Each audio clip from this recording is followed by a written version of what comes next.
your work, a word that is often used is resilience. Now, how do you define resilience? In simple cricketing terms, a man or a woman who stands in the middle for an inning for over 500 deliveries.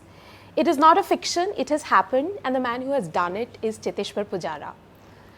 Well, he has also been known as the Walls, one of the walls of Indian cricket. But what is his story? We will peel today with his wife, Puja Pubari, and Cheteshwar himself, who's the subject, and Puja is the author. And Puja has written this book, The Diary of a Cricketer's Wife, and she's called it a very unusual memoir. You know, I'll start, Puja, with you. Writing this book was being on a very brave new pitch. No other wife of any star, cricketer, footballer, or any star performer has written a book. A lot of what you have written, one requires permission. Did you seek that? In the very, when he was the one who came up with the suggestion that why don't you write a book? So, you know, that kind of works in my favor. And the minute when I said, okay, I will consider writing it, I told him I'll need complete authority, because I do not want to portray, you know, just the goody things or just show a very, if we are getting into something, I want to be real, I want to be raw. I don't want to portray anything in a very, you know, like a facade, sugar-coated way, or I don't want to have any facade around the kind of lives we live and around the kind of personalities we are. I'm not going to portray you as some saint, or I'm not going to portray myself as some, you know, like a giver, or just, you know, while we have made sacrifices, while he has done a lot of things which are right, but at the same time, I want to show the human factor. And that is what makes us, and that is what will help people relate with your story. And his story is very, very interesting. Genuinely, even while writing the book, I was like, at times I was in awe of it. I would just have emotional, you know, those things, like when I was writing chapter about his mother, even the younger years, you know, like when he had lost his suit, I would get in tears. Like, you're still, you know, there's a child who's 12 years old, and it is difficult, right? But then you also, the end result, so the process of thought, you know, and that kind of left me in awe, and I felt that, you know, the world needs to hear about it. And he said, why not? Then who better than you? And that's how we, you know, kind of reached the point wherein I should try and write the book. Also, I had notes. I used to journal, so that just helped. And yeah, Cheteshwar will give you more insights.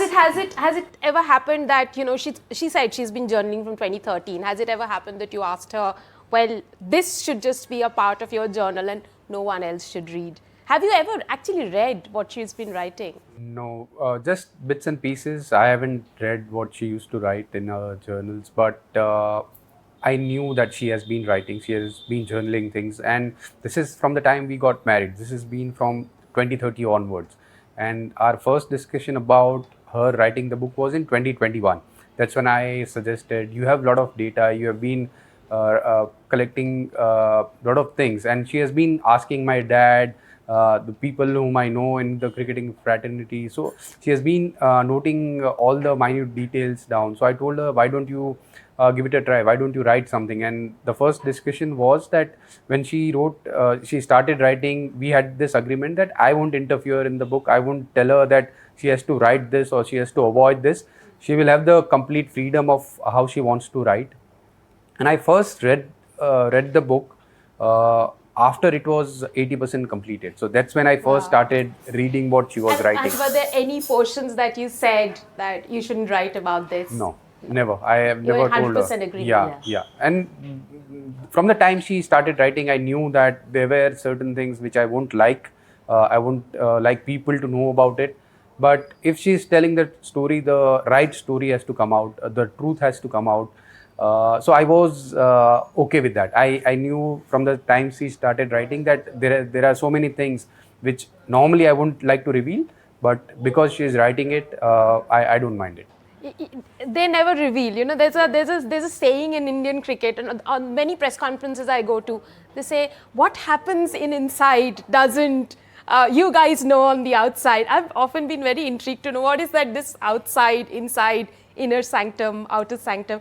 He mentioned about several things that happened and he wouldn't have liked to know, he wouldn't like people to know. One of the very interesting incidents that you've talked about is the 2018-2019 Melbourne test, when he had a hamstring injury before that.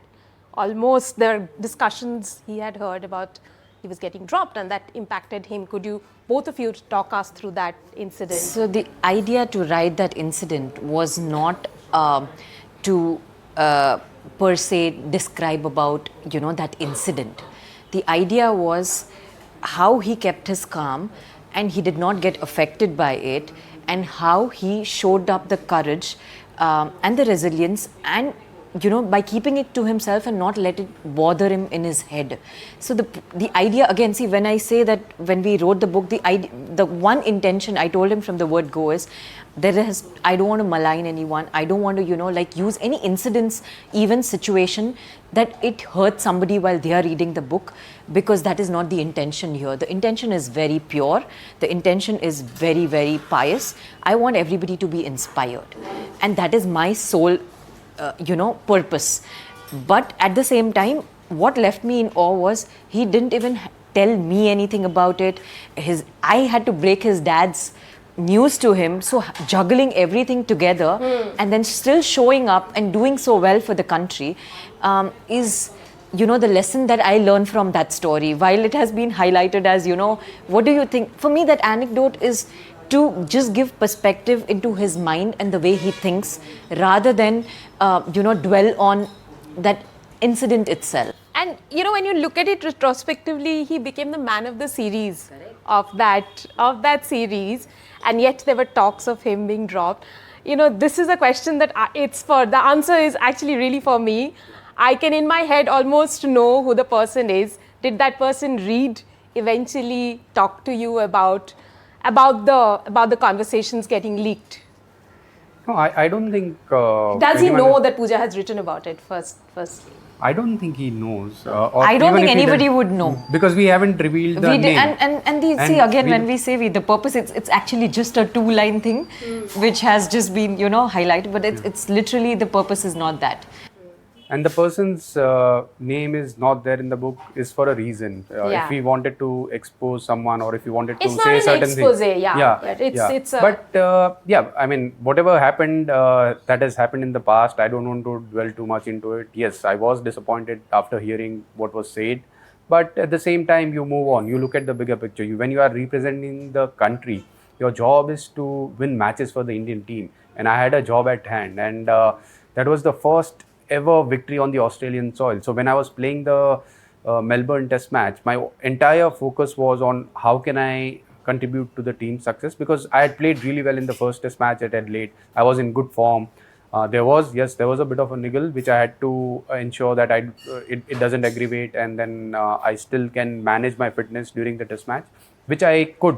And I ended up scoring 100 in Melbourne test match, and Indian team won that test match. So then we were ahead, we were 2-1 up, and everything settled down. I mean, I don't know what was the conversation after that, but I, in my mind, knew that now team is in a good position. Now we are moving into the last test match, which was the Sydney test match after that. And again, I was mentally prepared. I was in good form, so I knew that there is a history which can be created. At that time, my thought process was India can create a history. India can win a first ever test series on the Australian soil. So again, my responsibility was there. A job was at, there were a lot of things at stake. My father wasn't well. Puja informed me after the Melbourne test match that after the Perth one, before Melbourne. Before Melbourne, after the Perth test match. Yeah. So I knew that my father had to undergo procedure. Heart procedure, you wrote about it, yes. Yeah, and the Sydney test match was about to start, and it was on the same day where my father had to undergo procedure. So there were a lot of thoughts. So I'll be very honest. There were a lot of thoughts going on when I was going to play the Sydney test match. But at the same time, because I was performing well, and when you are away from home, there is nothing much you can do from a distance. And I knew that Puja was looking after my father, so I was a lot more relieved that she was with my father. She had spoken to the doctors, so doctors did told her that the situation is under control and everything will be fine eventually. So I was at peace when I heard that. But at the same time, when you are walking onto the field, you do get such thoughts, and it's never easy to get rid of negative thoughts. But I had to really work hard. कैसे करते हैं? मतलब how do you do it? Well, That's what one I is, call a superhuman quality. well, you need to be in present. You need to. I mean, for me, it was always about doing my following my routines regularly. So I try and do yoga and breathing exercises every day. I do my prayer routines, which always gives me positivity, which allows me to stay calm under pressure. And when you are walking on the field, as I was mentioning, you get thoughts, you get positive thoughts, you get negative thoughts. Now, you can't completely say that I'm controlling my thoughts. You try and control it, but how do you control it? By being in present, being in the moment, focusing on each and every ball at a time. So for me, during that Sydney Test match, there was a lot of motivation because India was about to create a history. So when you are representing the nation, my father had told me when I was a child that when you are playing cricket for the country, you are not just playing it for yourself. You are playing it for billions of people who are supporting the Indian team. And it's not just in India, but even the Indians who are abroad. So even when we were in Australia, there were a lot of Indian supporters.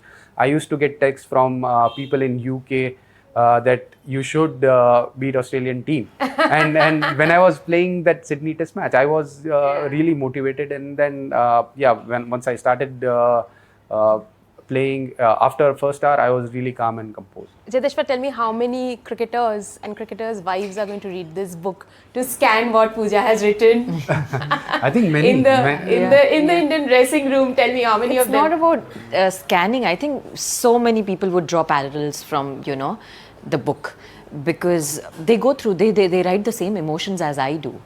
So I think a lot of them have at least told me that they will end up reading it, and I'm sure a lot of it they will relate to. Okay. We've spoken about the Melbourne test. Let's speak about the final test, which is you were obviously not there. You were back home managing his dad. He was there alone in the middle. One thing is managing yourself on the field. We all know the heroics on the field. How was it managing yourself off the field? What kind of support system did you have when you took those multiple body blows? It's not just about managing the body, which had the pictures are there, of course, when the reader reads it and will know, but just being there. Well, if you are talking about the 2021 series where I had so many body blows, that was a tough time. Honestly, even now I don't know how it happened, how I got the courage to take so many body blows. But for me, it's always about putting the country first. So when you are representing the country, you get that extra motivation, you get that courage. When you are on a path of, when you see a victory, at that time, yes, honestly, none of the teammates thought about us winning the last test match, but the opportunity which we had was to at least take it to the point where Australian team can't win. So we were looking for a draw, and then we realized that we can win this test match. So when I was batting in the first session, I knew that I had to build a partnership. It was a good pitch, but there was one end where there was an extra bounce from back of length. It was an awkward bounce, which I can't, I knew as a batter I can't control it. So I didn't want to play those deliveries, and I told myself that if I can keep my hands low and if I can take those deliveries on my body, then they will have to come up with another plan. And which eventually happened, because it was matter of that first session. Unfortunate part was I was on that end and I ended up facing more deliveries from that end. And I couldn't rotate the strike either at that time. But that first session went really well. I was hit on the body for quite some time. But after that, I knew it was my time. So from second session onwards, things were a little easier. The ball was a little softer. But when I was hit on my shoulder twice, the pain was increasing. Then also, I would like to mention about the incident which happened during the second test match. You had a broken finger, right? Yes, I did. That happened during the second test match. She remembers more, so I'm just trying to recollect. Book, by the way. It was during the Melbourne test match. After the Melbourne test, you were still practicing having net we sessions were in having Melbourne. a net session after the second test match, and I got hit on my finger. The finger was bleeding, and then what the physio told is that because we are in a situation, we wouldn't want to go for a scan, because if you want to carry on playing, if you know that you have a hairline fracture, then you may not want to play. So both of us were on the same page that we'll try and protect my index finger during the Sydney Test match, and that's what we did. So I managed that Sydney Test match uh, by protecting my index finger, but during the last Test match, in the second session, I got hit on the same spot while batting, and I had to throw away my bat. I was in a terrible pain, and then I didn't know what to do. At that time, the game was stopped for about 5 to 10 minutes, and physio was there on the field. Umpires were requesting me that either I have to go out or we have to carry on with the game. So at that time, I told Ajinkya was batting with me at the other end. I told him that I'm not able to grip the bat properly. I just have to literally hold the bat with 3 fingers, and my index finger is not able to help me to have a proper grip. So I will be able to help you. I'll be able to bat at the other end, but I won't be able to play my shots. So we'll have to try and build a partnership. But the shots, you will have to take the responsibility of playing the shots. And at that time, our aim was to bat till the tea time, and then we'll take a call of how my finger is, and then if I have to retire out or if I have to just sit out for a bit, then we'll do that. But fortunately, I started batting and things just carried on from there, and there was a good partnership with Ajinkya, and then later on with Rishabh. But yeah, somehow I managed it, and things went really well. And ultimately, when we won the game, all the pain, everything vanished, and all of us were celebrating the victory. And again, it was another big series for us after 2018. Winning a test series again in Australian soil in 2021 was a big achievement for the entire team. What really are the skills that are required to be successful in England? Probably very different from how you've played your game in Australia or India. Tell us a little bit about, because not just Test cricket, you've played for Yorkshire, you've kind of a very long run in England, yeah? Well, in England, one needs experience, and at the moment, I would say biggest worry for the Indian team is there's not enough experience. While there is a lot of potential, young players are very talented, but they are lacking little bit of experience, which may be a bit of a trouble when you play in England, because if you haven't played in those conditions, you need a little bit of time, you need a little bit of luck going your way. If it doesn't go, then things can start to fall. Yeah, even the weather is quite challenging over there. If you're not used to playing in such weather, when the conditions are cloudy, the ball starts to swing a bit more. And both ways, right? Yeah, and even the lateral movement from the pitch is there. The crowd supports the local team, so you're playing against because when you're playing in Australia or South Africa, you still get a lot of Indian people. Even in UK, you get a lot of Indian people, but at the same time, But those people come for more limited overs game than Test cricket, isn't it? And in That's what Test I've seen, cricket, yeah. the England team gets very good support, and when you are not doing well, even the crowd will ensure that you are hearing everything. So yeah, you have to fight it out. So to be successful in England, I think one has to be mentally confident. How you can be confident is by playing as many matches as possible in those conditions, and your preparation is important. So I hope that players focus on their preparation and then try and execute those skills in the game. Cheteshwar, when we went to the Paris Olympic Games, so one of the Belarusian referees told me that not coming without Bajrang Punia, we have ensured that India doesn't get a medal. Similarly, one English journalist called me and said, "We are very happy you are not sending Cheteshwar Pujara." I told him, "Just hold on, it is not sure whether he is boarding the flight given the state of the team." Yeah. What are your thoughts with the kind of, the number of retirements that we've seen and the shape that I see you in? What is going on in your mind? Well, talking about my personal journey, I'm still available, and if I get an opportunity, I'll be more than happy to represent the country. And I still have been practicing. I'm working on my fitness, and I still have motivation to play this game. So I will carry on as long as I enjoy this game. I haven't thought about my future as of now, but at the same time, talking about some of the senior players like Virat and Rohit getting retired from Test format. It is always a personal call, and at this stage, I would like to congratulate them for their contribution in the Indian cricket, because they have been playing all 3 formats for quite some time, and now they've retired from Test format, which I'm sure will be a tough call for them. I don't think it's never an easy call, but they know what is best for them, and I wish them good luck for their future endeavors, and they are still playing cricket. So it's not that they have retired completely from the game. So they are going to play ODI format. They are playing IPL. So I hope that they carry on with that.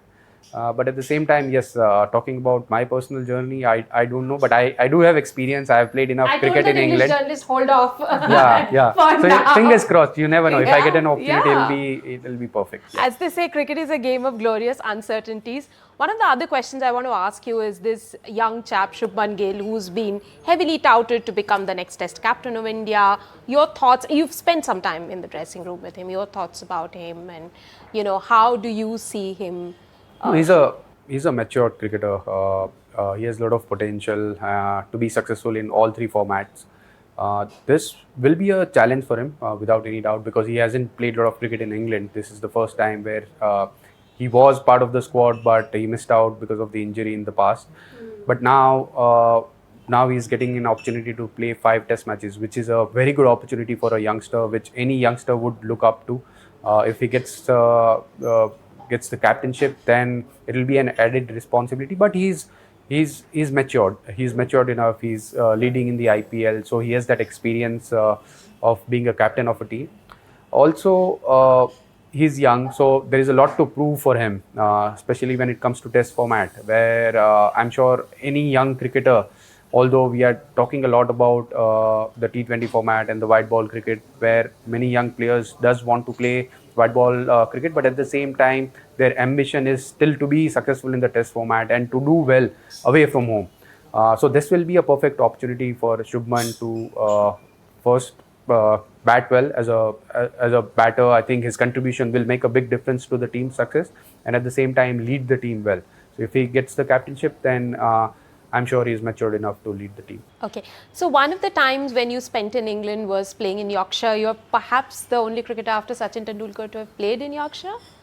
Yeah, I think so. In Indian cricketer, Yeah. And you captained the side, but then there was a. Yeah. Did you cap? You No, I represented captained the Sussex team. Sussex side. Yeah, So yeah. Yorkshire, there was this whole controversy of you've been nicknamed Steve, and did you know at that time about the racist connotation? Did you know? And was there any discussion between the two of you as to No, how things panned out? I mean, we didn't know about it. I don't know whether it was because of the racial reasons. I was nicknamed as Steve, but I don't know whether there was any racial comments behind it or whether there was any intention.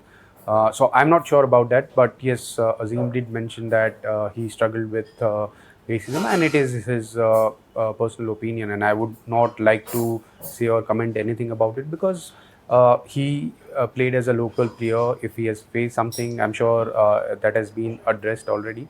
But talking about my experience playing for Yorkshire, I had a great time there. I enjoyed my cricket, and my focus has always been the game. And wherever I play as a professional cricketer, I try and ensure that the team, your goal as a cricketer is to ensure that the team wins the game. You contribute, because if you are an overseas player, you try and contribute and have a chat with the younger players. So when I joined Sussex later on, I've played for Yorkshire, I've played for Nottinghamshire. I started with Derbyshire, so I played for different counties. But my last experience, last 3-4 years, I've been playing for Sussex. I've led the team. So when you get into that environment, you enjoy playing cricket, because you learn a lot when you are playing county cricket. The experience is different. When I travel with the family, my family also, we as a family have a good time. Any other sports man, woman, and managers Yeah. in the modern day world of work should read it. And thank you for writing this. It's been a brave new pitch for you, and you've really done very well. Thank you. Thank you. Thank you very much. Thanks a lot.